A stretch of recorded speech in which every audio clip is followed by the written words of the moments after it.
राजकारणातले काही निलकाळ हे फक्त हार जीत नसतात. ते येणाऱ्या काळासाठी एक इशारा असतात आणि एक संधीसुद्धा. आज आपण संगमनेरच्या अशाच एका निकालाचं विश्लेषण करणार आहोत. ही गोष्ट फक्त एका मतदारसंघाची नाही, तर बदलत्या राजकारणाला आणि लोकांच्या वाढत्या अपेक्षांना समजून घेण्याची एक गुरुकिल्ली आहे. महाराष्ट्राच्या राजकारणात संगमनेर हे एक मोठं नाव, एक असा मतदारसंघ जिथे जवळजवळ 40 वर्षे एकाच नेतृत्वाने राजकारणाची दिशा ठरवली. पण 2024च्या निकालाने हे सगळं चित्रच पलटून टाकलं. हा फक्त एक बदल नव्हता, तर एका मोठ्या राजकीय भूकंपाचा पहिला धक्का होता. 10,560 हा फक्त एक आकडा नाहीये. हा आकडा म्हणजे लोकांच्या मनात अनेक वर्षांपासून साचलेल्या भावना आहेत, त्यांच्या अपेक्षा आहेत आणि त्यांची नाराजी आहे. याच आकड्याने जवळजवळ 4 दशकांची राजकीय परंपरा मोडीत काढली आणि एक अभेद्य समजला जाणारा किल्ला ढासळला. मग मूळ प्रश्न हा आहे की जो गड इतकी वर्षे, इतक्या निवडणुकांमध्ये इतका मजबूत उभा होता, तो एकाएकी कोसळला कसा? 8 वेळा आमदार राहिलेल्या बाळासाहेब थोरात यांच्यासारख्या एका मुरब्बी नेत्याला पराभव का पाहावा लागला? यामागची कारणं वरवर दिसतात तितकी साधी आणि सोपी नक्कीच नाहीयेत. ही लढत होती एका मोठ्या अनुभवाविरुद्ध बदलाच्या अपेक्षेची. एका बाजूला होते बाळासाहेब थोरात, ज्यांनी 1985 पासून मतदारसंघाचं नेतृत्व केलं, आणि दुसऱ्या बाजूला होते अमोल खताळ, ज्यांनी मतदारांना एक नवा पर्याय दिला आणि एक अनपेक्षित धक्कादायक विजय मिळवला. कोणताही राजकीय निकाल समजून घ्यायचा असेल तर फक्त आकडे पाहून चालत नाही.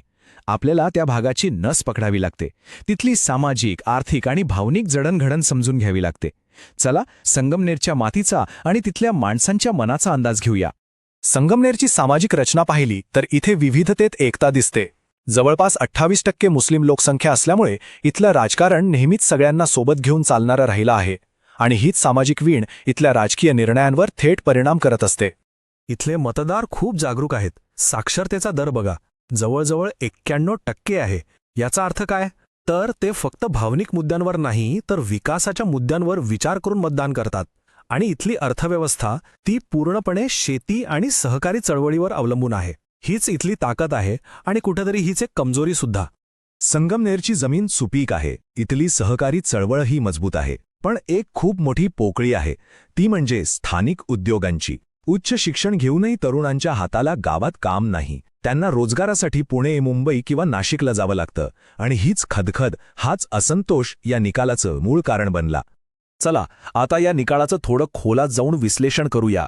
2024च्या पराभवामागे नक्की कोणती आकडेवारी आणि कोणती कारणं लपलेली आहेत याचा शोध घेऊ. ही टाईमलाईन बघा.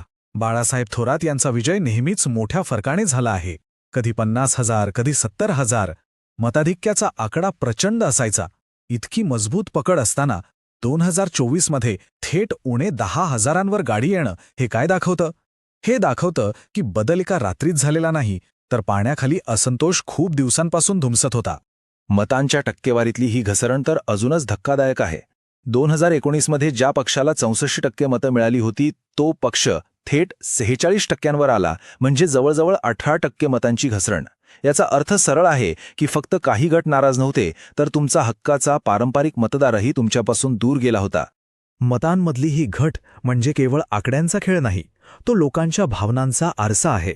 आणि हे आपल्याला आपल्या संविधानाच्या मूळ तत्वांची आठवण करून देतं. लोकशाही म्हणजे एक संवाद आहे, जिथे सरकार चालवणारे आणि सामान्य नागरिक यांच्यात जबाबदारीने आणि आदराने एक चर्चा व्हायला हवी. मतदारांनी दिलेला कौल हा त्या संवादाचाच एक महत्त्वाचा भाग असतो. ठीक आहे, आकडेवारी तर आपण पाहिली, पण त्या 18% मतदारांच्या मनात नक्की काय होतं ज्यांनी आपला विचार बदलला? लोकांचा हा कौल नेमका कोणत्या मुद्द्यांवर आधारलेला होता? जेव्हा लोकांच्या समस्या जाणून घेण्याचा प्रयत्न केला, तेव्हा 3 प्रमुख मुद्दे पुन्हा पुन्हा समोर आले. त्या कोणत्या तक्रारी होत्या ज्यांनी एवढ्या मोठ्या राजकीय बदलाला जन्म दिला? पहिला आणि सगळ्यात महत्त्वाचा मुद्दा होता पाणी. संगमनेर सुपीक असलं तरी सिंचनाच्या अनेक योजना अपूर्ण होत्या. पिण्याच्या पाण्याचा प्रश्न अनेक गावांमध्ये गंभीर होता. दिलेली आश्वासनं आणि जमिनीवरची परिस्थिती यात खूप मोठं अंतर होतं, आणि यामुळे लोकांमध्ये प्रचंड नाराजी होती. दुसरा कळीचा मुद्दा होता रोजगार. No MIDC syndrome. यामुळे संगमनेरची ओळख पैसेवाल्यांचा तालुका पण तरुणांसाठी नोकरी नाही अशी झाली होती. शिकलेली मुलं-मुली नोकरीसाठी बाहेर जात होती आणि गावात फक्त शेती आणि छोटे मोठे व्यवसाय उरले होते. या परिस्थितीने तरुण वर्गाला नेतृत्वापासून तोडलं. आणि तिसरा मुद्दा जो थेट घरातल्या प्रत्येकाला भिडत होता तो म्हणजे महागाई आणि शेतीमालाला न मिळणारा भाव. खतांचे बियाणांचे दर वाढले होते, पण शेतमालाला योग्य भाव मिळत नव्हता. यामुळे ग्रामीण अर्थव्यवस्थेचं कंबरडं मोडलं होतं आणि हाच राग मतपेटीतून बाहेर पडला. लोकांच्या भावना या एका वाक्यात मांडता येतील. त्यांचा नेत्यावर विश्वास होता, पण त्यांच्या रोजच्या जगण्यातल्या समस्यांकडे दुर्लक्ष होतंय असं त्यांना कुठेतरी वाटत होतं. त्यामुळे आपला आवाज पोहोचवण्यासाठी त्यांनी मतदानाचा एक वेगळा मार्ग निवडला. आत्तापर्यंत आपण समस्या आणि कारणं पाहिली, पण प्रत्येक संकटातच एक संधी दडलेली असते.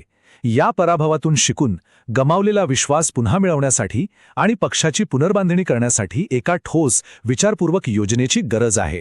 ही आहे चतुर्मुख सिद्धांत नावाची एक रणनीती, जी 4 मुख्य स्तंभांवर उभी आहे. पहिलं, नेता आणि त्याचं वैयक्तिक नेटवर्क पुन्हा सक्रिय करणं. दुसरं, जे मतदार गट नाराज झाले किंवा तटस्थ राहिले त्यांना ओळखून त्यांच्या नेमक्या गरजा काय आहेत हे समजून घेणं.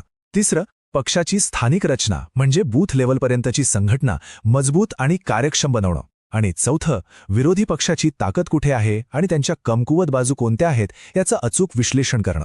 फक्त रणनीती बनवून चालणार नाही, तिला जमिनीवर उतरवण्यासाठी एक पक्का कालबद्ध कार्यक्रम लागतो. 2029च्या निवडणुकीची तयारी ही आजपासूनच करावी लागेल. त्यासाठी एक ठोस 90 दिवसांची कमबॅक योजना तयार करता येऊ शकते. ही आहे ती 90 दिवसांची विनबॅक योजना. याची सुरुवात होते तक्रार ऑडिटने, म्हणजे लोकांच्या समस्या फक्त ऐकून न घेता त्या व्यवस्थित नोंदवून घेणं. त्यानंतर त्या समस्यांवर आधारित स्थानिक धोरणांची घोषणा करणं, डिजिटल माध्यमातून तरुणांपर्यंत पोहोचणं आणि ग्रामसंवादच्या माध्यमातून थेट लोकांपर्यंत जाणं. आणि मग शेवटच्या टप्प्यात मतदानाच्या दिवशीचं अचूक नियोजन. पण हे सगळं करत असताना विशेषतः डेटा आधारित प्रचारात एका नैतिक जबाबदारीचं भान ठेवणं खूप महत्त्वाचं आहे. लोकांची वैयक्तिक माहिती ही एक अमानत आहे. तिचा वापर त्यांची स्पष्ट संमती घेऊन, त्यांच्या प्रतिष्ठेचा आदर करत आणि फक्त त्यांच्या समस्या सोडवण्यासाठीच व्हायला हवा. आणि शेवटी एक महत्त्वाचा प्रश्न, संगमनेरमध्ये विकासाचा एक मोठा वारसा आहे, यात शंका नाही. पण तो कुठेतरी लोकांच्या रोजच्या गरजांपासून तुटला होता. जर हाच विकासाचा वारसा पुन्हा एकदा पाणी, रोजगार आणि सन्मान यांसारख्या मूळ गरजांशी जोडला गेला तर तो गमावलेला विश्वास परत मिळवू शकेल का? या प्रश्नाचं उत्तर केवळ संगमनेरच नाही तर संपूर्ण महाराष्ट्राच्या राजकारणाची भविष्यातील दिशा ठरवू शकतं.